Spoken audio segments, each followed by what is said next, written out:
Hi, my name is Sam. It's the 13th of June today. This is my first EPQ video. I guess it's going to be like an introduction vlog kind of thing.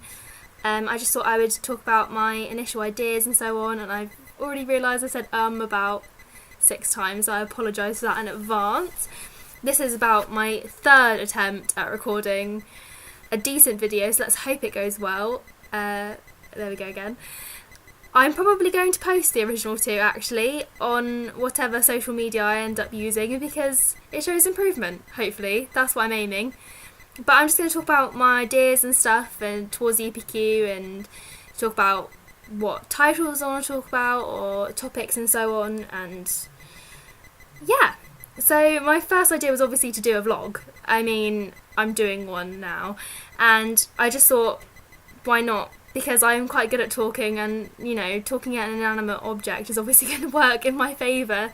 And obviously I'm trying to do well, so I want to do something that I'm good at, and if talking is one of them, then might as well use that. My second idea is to collect newspaper articles. When we had our first lecture, it was about March time, I think, talking about if we wanted to do an EPQ and what you would have to do towards it.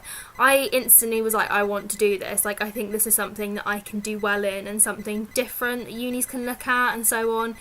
And yeah, and from then I just started collecting newspaper articles. I didn't know exactly what I wanted to do my EPQ on. I still don't know, so hopefully this will help me find a definite title that I can write my essay on. But I knew I wanted to do something environmental, and I would stick with that because that is something that I really enjoy, and it's something I want to further my understanding on and read books and learn about the topic, because I base all my A-level subjects around what would complement environmental studies, because it's just what I enjoy and it's what I'm interested in, and so far it's worked out for me, so let's hope that it continues that way.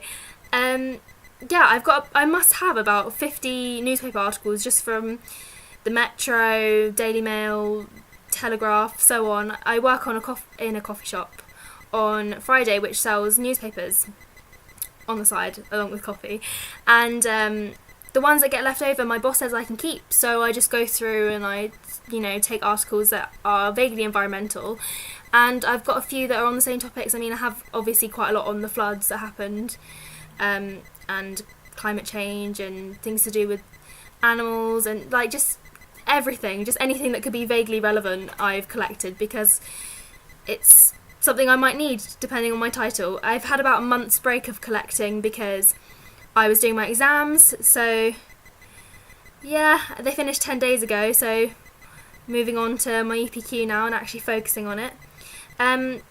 My next idea is to record conversations that I have with people that I interview. I was hoping to talk to my environmental studies teacher and maybe my geography and biology teacher.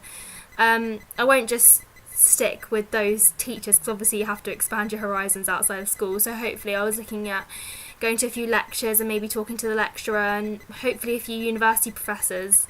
Hopefully, we'll see how that goes. But if not, I was definitely hoping to email professors. I mean, I've tweeted Ian Stewart before, who does geography and environmental documentaries, and I find his documentaries amazing. I think they're so interesting. And I tweeted him a few times, like a few months ago, and he replies quite well, so let's hope that he'll do so in the future, helping me with my research. I also wanted to talk to about the obstacles that I might face. I mean, I'm doing my EPQ over the summer, which is obviously going to be hard for any college student because they're just going to want time off, and doing an EPQ is not going to accommodate with that, but I think I will get it done. I mean, I'm really hoping to, because I'm really interested in doing it, and I might sound a bit too keen, which is a bit weird, but it's something I actually am really excited about. I mean, I'm going to further this environmental thing, and that's good for me. That's something I'm interested in. I would probably be doing it anyway, so why not try and excel and get a qualification of somehow. I'm also learning to drive over the summer, so hopefully incorporating that, and I might be doing some other dissertation things alongside, so trying to fit it all in time would be nice. I also have 2 part-time jobs actually, so trying to fit in jobs, and I'm also going to Spain and Reading Festival. Oh god, I'm doing so much actually in hindsight, didn't think about this. So trying to fit it all in will be quite hard, and trying to make videos not over 5 minutes is also going to be quite hard. Yeah, I mean, finding my title is going to be the hardest, I think.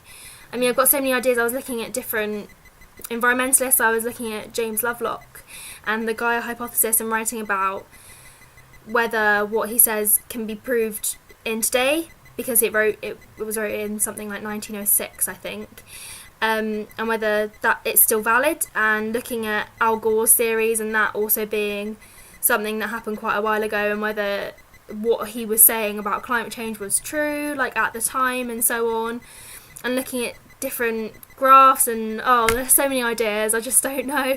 So I'm gonna have to, I think my first port of call is definitely reading The Gaia Hypothesis by Lovelock, because I haven't even read it yet. It was just something that we touched on in environmental studies and I found it really interesting. It wasn't even part of the course, it was just something my teacher mentioned and I was like, wow, that sounds really cool. So we'll see. Sorry for this vlog being ridiculously long. Thank you if you're still watching. I'll keep you posted.